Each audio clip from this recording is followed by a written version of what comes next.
To the bottom right on Whirlwind, we have the Protoss player. He needs to win 2 games in a row now if he wants to go to the second round of the Challenger League. If not, he will be out of the individual league here. It is for LGIM. LGIM YongHwa. YongHwa was a little bit disappointing performance, you could say, in game number 1. Not the YongHwa that we are used to see. Let's see what he can show us in game number 2 against the Zerg player to the top right of the map in blue. CJN2's Hydra. Fast player. Nice keyboard. The beginning I was like, what is that massive green thing that he has on his keyboard? And I'm like, oh, that's the bottle that he has in front of the keyboard. You know, YongHwa has those little chocolate balls in his booth. They're very good. I haven't had those in a long time. I might have to get some after this. I actually didn't see them. They're kind of hidden to the back, but I have a very astute eye for chocolate. I don't know if an eye can be astute, actually, but I have an astute eye for chocolate. Like, I'm trying to dodge chocolate and sweets in general so much these days, and one of my best friends, she just came back to Germany, and I was always complaining when I was in Korea and when she was visiting me here that they don't have marzipan and stuff that I really like, so yeah. She suddenly just sent me a small package over, and she already warned me before that I'm not going to spoil what I sent you, but you're going to love me and hate me at the same time. And I was like, really curious, and then I got the package and was like, oh my god, I ate like most of them the first day and it was so good, but at the same time, like, oh my god, the calories, like, I probably gained like 3 pounds that day. You know, it was totally worth it though. I had a similar experience when my family came to Korea and brought a box of Cheez-Its. I ate the whole box. Well, I shared it with a friend, but like, I ate maybe 60% of the box in one night. That was it. Just some things that you can't get here, so when you actually like get it from someone who ships it over, you eat everything at once because you have a craving like crazy, and it's so good, and it's like, oh. You know, like whenever one of my friends on Facebook makes a post like, stuck at the DMV waiting for 2 hours or whatever, just any post, like one of those posts where you're frustrated, you want to tell people you post on Facebook, I was like, well, at least you have Cheez-Its. At least you have Cheez-Its, remember that. Because I don't have that. It's just weird that some of the things you just can't get in Korea. Like, especially like all-day things that you expect to be everywhere. My main example is oatmeal. Getting oatmeal in Korea is so complicated and it's so expensive, it is insane. Yeah, for me, I don't really like oatmeal, so I'm cool with it, but I actually really like it. For me, it's a perfect breakfast, especially before the gym, but still, like, it's one of those things that you take it for granted. Like, it exists, it's like, it doesn't cost anything, it's everywhere, and then you come somewhere and you suddenly realize that you missed that stuff. Well, the one thing that so far was being missed in this game is that we have, in terms of scouting, only one overlord for Hydra now at the bottom right. And YongHwa himself, he missed completely that where his opponent starts. Just now sends out the first harvester, and of course he has a bit of an idea with the overlord positioning already, where Hydra spawns.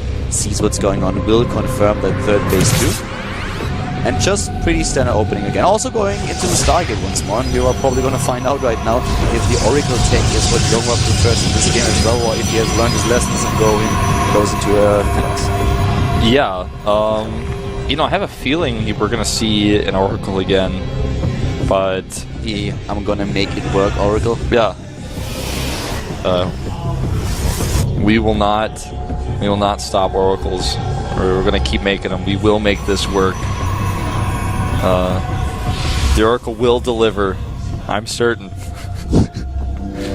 Let's see. Like, in the last game, he actually like targeted, I feel, the Queen by accident, and that was not really good. As I said, I really think if he would have sacked the Oracle, he could have killed 5 harvesters at least, or killed 3 or 4 and then retreat. He's making it. No, he's not. He's making it. No, he's going to Phoenix this time.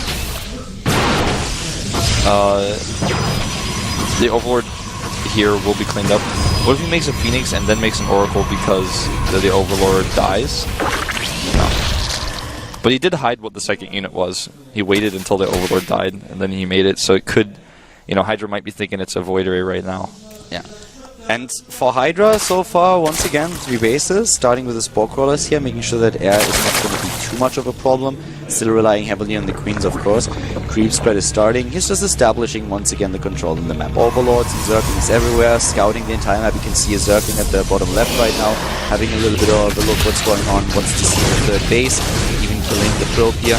Yeah, one Ling at each base, trying to find out when is the timing for YongHwa. We're already 7 minutes and 20. So a little bit later for the third base than we were used from the GSL yesterday, where the Seoul players are playing. Definitely huge fans of the early third Nexus. And so far, pretty decent game for both. This time we have also YongHwa with a lot more damage in the early game, or at least annoyance compared to the game. Yeah. That was a unfortunate drone. 2 Phoenixes killing anything just looks a little bit silly, but he's getting another Spore Crawler here, being super safe. Looks like 1 Hydra may fall. I don't think he has enough energy for a transfuse, so 1 does go down, and doesn't commit to 2 with the Spore Crawler there about to finish. 1 Overlord going down, and not really supplied looking much there, so that's not an issue. Nearly losing something to the Spores and the Queen here, but thankfully for the Protoss player, not a single Phoenix kill so far. A couple of Zerglings still poking at the front and making sure that he is paying attention. Overseer gets in, of course, going back to those Phoenixes, there's no doubt about that, but he gets the scouting information up to the point where then additional gateways are being dropped, so yeah, a ton of production ready. This is the timing he's going to try to hit here with this Colossi, it looks like. Otherwise, he would have tried to take that third, I feel. Well, he's still building probes from the other hand. Yeah. And he's also going into the robotic space, so he will need a little bit more time than that. Board ray on the way too. I think he has a probe on the map, right? No, sorry. For a second I was wondering if that probe really snuck past those links, but it didn't. No third base, no attempt just yet. 58 harvesters against 63. And still getting probes, but no third base. Very careful Overlord placement by Hydra. The Phoenix is constantly trying to find them. That one was the only one that he kind of messed up on, but everything else is very well hidden. So the Phoenix is just, you know, marauding around here, trying to find any Overlord that's astray. The Hydra's here. Only thing that Hydra is going to do here is getting Hydras. He knows that that's a pretty incredible unit. That's one of the main reasons why he named himself after that. So he is safe against those Phoenixes as long as he doesn't leave only 2 of them fighting 5 Phoenixes. That does not work. Something that was already established in Linkability. Takes down another Overlord, close to it, but if the Overlords actually continue to the left side, and they kind of do, they will be exposed later on, so check you with that. Yeah, he's actually going to come back in right now. He did kill the Overlord, so at least 1 or 2 that are already damaged, but he doesn't really see it. Oh, here comes that Phoenix. third base. Third base here. 1 Phoenix down. Overseer here targeted. The Phoenixes, meanwhile, I think he got the Overlord. He also scouts the Hive Tech. Oh wow, 3 Overlords here are a little bit exposed, but he's really keeping him on his toes. Those Hydras have to bounce between all of the bases the entire time. YongHwa gets his third base. It's a lot later, but we have the 4th now also going down. Because the one thing was that really Hydra saw what was happening. He sees, okay, you're taking your third base, I'm going to take my 4th then. That's fine, I already have a good position on the map. In terms of harvesters, they are very, very even army size as well. And the Phoenixes are starting to get very bold here. He's starting to snipe one of the queens with Micro here, always probably just walk on a little bit. yeah, he's not afraid to cancel. So many players will just not cancel there because it's the Phoenix that's lifting, but he canceled and just lifted again because he's like, well, it's worth spending the energy to make sure I don't lose my Phoenix. It's actually so funny to see the vision of Hydra looking at Hydra's watching Phoenixes. And 1 does go down there. These Phoenixes are relentless. They are really, really annoying. Yeah, they're like some of the best Phoenixes we've ever seen. Just when it comes to late game, he just does not stop. I mean, we were 13 minutes into the game, we have Hive Tech, and Phoenixes are still poking around trying to kill Overlords. Once those Vipers are in the game, you are going to see Yanks against Phoenixes though. I think so. If that continues like this. We might not even need it. It takes down already most of them. Hey, he got caught there. 21 Hydras, 14 Roaches on the way for support, plus 2s on the way too. Something that YongHwa does not have. I wonder why he hasn't started that. He does have a Twilight Council, so I mean, it's probably just the gas limitations for him right now. Another thing that we have is actually a Zergling who's bouncing between the bases at the bottom left of the map, so also really smart here, making sure that there's no hidden base. and already looking up for the late game that he knows exactly when YongHwa is going to expand again. Greater Spire is now coming into play, and double +2 upgrades have been started, but the main army is of course now just going down to the bottom right, trying to do some pressure here. We have quite a lot of units, army supply of 116, aiming for that third. Oh wow, this is a terrible angle. He could have actually lost so many of those Hydras blaze on his command there. Blinding Cloud is good, and here come a few feedbacks, but a little bit late, and the Blinding Cloud is excellent. But all those units that we have for Hydra, can they really push through here? Looks for like a second. A couple of the Vipers are still having energy, they can do something here, but the problem really being that there is too much damage with the Colossi, and there's just nothing that he could throw against them. Yeah, Void Ray's doing so much damage. Hidden base to the top left here right now for Hydra. A smart choice, but that was actually a devastating loss in that battle for him. He lost so many units. Blink and +2 on the way finally here, but he didn't even need them in that last fight. I expected him to use a few of the Vipers to actually yank in the Colossi, but the feedbacks were too strong, and the rest of the Vipers already used their Blinding Cloud. So he couldn't really get close enough to the Colossi, and he just melted the rest away. The hidden base to the top left, that could be quite strong for him. And he's a little bit afraid that YongHwa simply moves out and gets a couple of Spine Crawlers into the game to at least buy himself some time for those Broodlords. Yeah. Going into the late game, 4 base against 3 and getting the 5th base now to the top left, he might actually have exactly the position that he needs. But at this point, he's the one who has to stay on the defensive. Yeah, 5 Broodlords, 7 in total actually now, versus the Void Rays he has. He doesn't have too many just yet, and it's actually stopped Void Ray production. It's a very thin line you walk as a Zerg player trying to go Broodlords against Protoss and Heart of the Swarm because of that Photon Overcharge, or not the Photon Overcharge, the Prismatic Alignment of the Void Rays, the charge ability.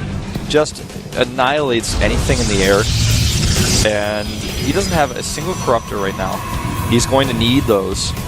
He needs them very badly, in fact. Without them, the Broodlords are nothing more of a paperweights, really. They're going to die in 2 seconds to any Void Rays they encounter. No Void Ray production though right now. He's just going with the 2, and he's got a very strong timing here. Void Rays is not the main part of this, and I feel that Corruptors will also. I mean, it's going to help him, but he's going to rely on those Yanks a little bit, and maybe even going for a few investors might be a good choice. Here come the Yanks! Nice. And immediately, Mothership Core gone. That already eliminates the recall ability of the Protoss player, and now he has to be quite careful, and he's a bit scared to actually commit to this. There's just so many Broodlings, and a great flank here from Hydra coming from behind, making the Colossi not too useful. The Broodlords, there's the blink forward, and the Broodlords are immediately being sniped, running away. Should not be an option for him. He's trying to stutter step away in army supply. The Protoss player suddenly massively ahead. And what is Hydra going to do? Zerglings, I do not think is going to be the answer here. I'm not quite sure why he really tries to get them in the first place. I don't know either, actually. It's like he's just hitting the panic button here. Well, you know what? The flank was really cool. Very good idea, but the Protoss army well upgraded. The composition just too strong for him here. GG. GG, and I was really missing Infestors in this. Yeah. I do not think that Corruptors was really necessarily the answer with all we had there. I feel with the good use of the Infestors, you could have done a lot more there. Yeah, the Stalkers were really the big problem. That's where, I mean, he had an overwhelming amount of them. He was able to blink onto the Broodlords. Infestors would have changed all of that. Also, the Zerglings didn't make too much sense. I feel he just pressed the panic button. He was like, I need something that gets fast into the game and can sweep everything up. If he takes out all of the Colossi, then Zerglings are a great choice, because only up against the Stalkers, no problem. Lings is what you want. But against 4 Colossi with those attack upgrades, Zerglings are gonna just melt away way too fast. Yeah. Both players looking ready to go into Yunsu, our final map. Sometimes you see really long games on this map. The base is in the middle. And I don't know, man. I feel like YongHwa's the stronger player in this matchup right now. It looks that way. Hydra in game number 1 got away with the Mulus. That really surprised him. But after watching this game, YongHwa looks much better for me. And I'm thinking Hydra might actually have to be aggressive again if he wants to win this series.